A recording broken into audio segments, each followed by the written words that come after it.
Hi, today I'm going to hopefully answer lots and lots of questions that I've had about how to cover spots, how to put foundation on if you've got acne or dry skin or rosacea, all of these problems. And I'm lucky enough to have a beautiful model today. I've got Madeline, who not only is beautiful but also is very brave to come here and be filmed without any makeup on at all. So thank you so much for doing that. Okay. And so hopefully this film is going to answer lots and lots of your questions. Before I start doing Madeline's makeup, I just want to just describe a little bit my philosophy when I'm making up models or celebrities or people that have quite bad skin, acne, that sort of thing, lots of spots. I tend to feel that when you ask somebody how much of their face they need covering, people who've got spots, I mean, they tend to say, oh, you know, what percentage of your face? And they'll be like, oh, 70%, you know, is spots. Then you take all their makeup off and you'll find they've got a sort of cluster here, a couple there. And it's probably about, you know, maximum about 15%. And the rest of the skin on their face is absolutely perfect. It looks great. And that tends to be how I think about when I'm dealing with acne skin. I think about the skin in between the acne to start off with.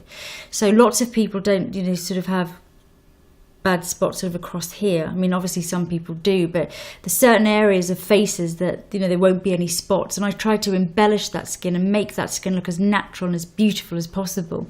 So I always start off with a very light base when I'm doing people with spots all over, and that's sort of just to even out the skin tone. And then I'll think, right, where's the areas, where's the spots? And then I'll just start to build up the makeup, either using a concealer or using a much heavier foundation just in those areas, so that I feel that when that person meets other people, because most people make contact with your eyes anyway, I feel like if a lot of the skin, especially around your eyes, is quite unmade up, not too much foundation, people tend to look there anyway, and they don't focus necessarily on the areas where you most tend to get acne, which is, you know, jawline, chin, forehead. And if some of the face has got hardly any foundation on or just a light amount, it almost creates an illusion whereby the viewer, the person looking at that person, feels that they haven't got much makeup on and they haven't got spots. Whereas sometimes I think that the sort of the urge is, if you've got quite a few spots, just to put on a blanket thick foundation. You know, not only is it covering the spots, but it's also covering all the good skin and the bits of the skin where actually you've got some lovely natural luminosity. And so that's how I tend to view it. I tend to view it that I think about the skin overall and try and make that as beautiful as possible. And then I think about covering the acne. Even if it means I end up covering a lot of it with heavier foundation or concealer, I feel like the bits in between and all the other bits that I don't put the heaviness on is the bits that eventually will let the natural texture and the beauty sort of shine through.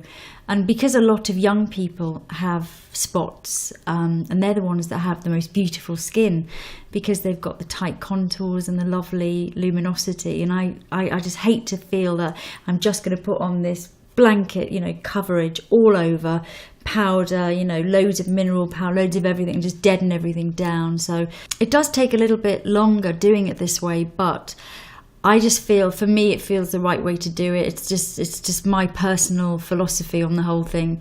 It's the way I did my makeup when I used to have really quite bad skin, and it's certainly the way I do when I'm working with clients and people. So I hope it's helpful. Right, I'm going to start with, this is a primer. This is La Roche-Posay, and it's a pro recovery skincare. It's sort of a, people use it actually after cosmetic peels, but I find it to be quite a good primer if you have any dryness in your skin. It's not greasy and it dries quite matte, but it's very, very smoothing. And it just gives a, because your skin is a combination, isn't it? Yeah. You've got some really dry patches and it feels quite dehydrated as well. So it's just to make it trickier for yourself. You've got a mixture of everything going on. To start off, I'm going to put a really thin base on using Clinique Redness Solutions. And this is a makeup which has got quite healing technology, so it's going to help with the breakouts, but also it's going to reduce the redness. And I'm not using this to cover the spots. I just want to get a nice thin base all over. And then I'm going to come back and cover any of the spots afterwards, because the majority of Madeleine's skin is perfectly clear. Next, I'm going to use some Becca Shimmering Skin Perfector. I'm just going to use this here. So the base itself is really just for evening out the skin tone and the redness, but we haven't done any spot concealing yet. Now I'm going to use some under eye concealer. Look up for me. And then we'll go on to conceal.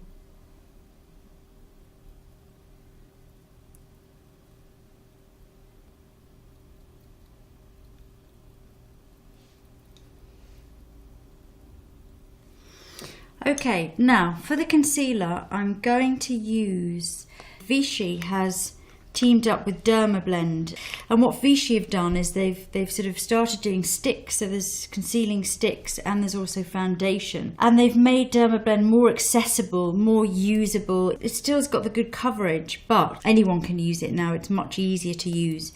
I'm going to show you just with the foundation, because we don't need it all over.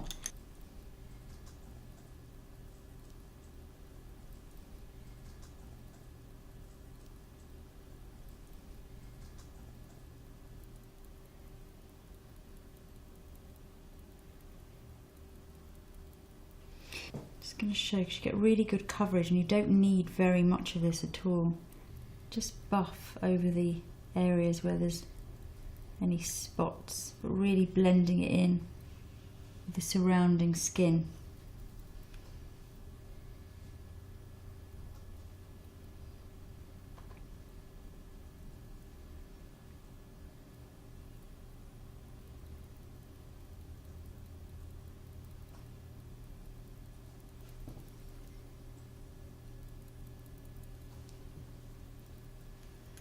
You can see it's just really covering them, but it doesn't look like there's too much makeup on there. I'm sort of thinning it out and only using a tiny amount. I think that's what's nice about this product. You hardly need any. And what we can do is we can come back, once we've done the majority, we can just come back and using a tiny brush we can just actually cover individual sort of centres of any marks or any spots.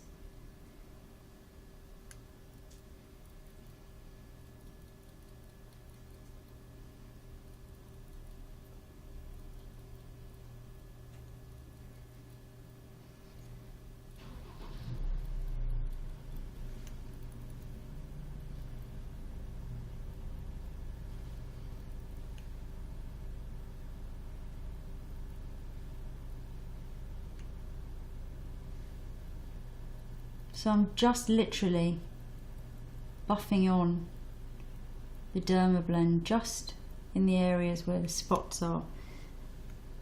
And because I'm giving it a really thin edge, you don't sort of see where it suddenly turns into much thinner foundation in between. And even on the redder areas you can just apply a little bit. There's hardly any on that brush now at all. It's almost completely empty.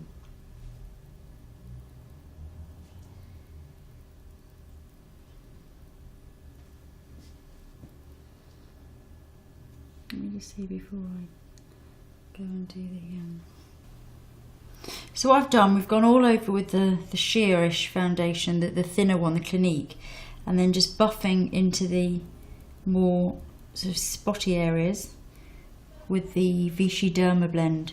And then what you can do, you can then go with a much smaller brush, either with a little bit more of the Dermablend or something a little bit heavier concealer, These are also good. They do sticks as well, so it's still a Vichy Derma blend, but you can use it more like just a regular concealer rather than using the liquid. And then you can just sort of target in if there's any that need a little bit more concealing. And just pat that in. Again, you don't need to put very much on the brush, you only need a very small amount, hardly any.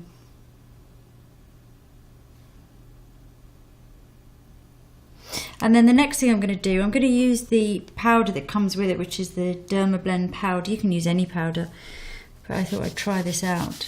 I'm going to use a sponge just on the areas where I've done most of my Derma blending, my concealing, just to set that, have a little bit more powder around those areas and then much less on the rest of the face, because I want to cheat the illusion that we haven't got very much makeup on here at all. So I'm just going to set slightly spottier areas first, and then using a brush, I'm going to use a lot less, or I can use any powder really, everywhere else.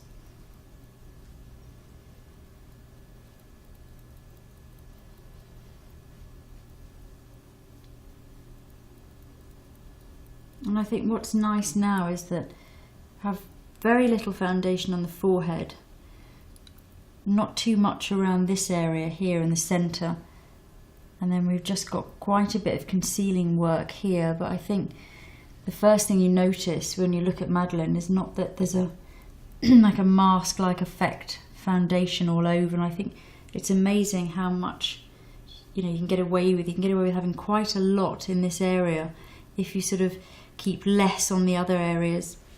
And I'm just going to keep this area around the eyes really clear, and I think that's what's nice about having a little bit of the highlighter on as well there, because it gives the illusion of very fresh, sort of clear skin. So that tends to be how I like to deal with any acne problems. I'm not one for just putting on a really heavy base all over. If I can, I leave lots of areas quite clear, quite clean, with very little base on. And then in certain areas I'll put quite a lot on, but try and almost smooth out the area rather than just put on a kind of mask. And how does that feel, that feels really light stuff? Yeah, it feels quite light to use. It's amazing. I mean, a little, when I say a little goes a long way, I think I can't kind of overemphasize that enough. I mean, you hardly need any on the brush, and just touching them, they just completely disappear. So I'm quite pleased with that. It's flawless. Yeah, you look great. I'm going to give you a look now, but that's for another video. So thank you, Maddie, and thanks for watching.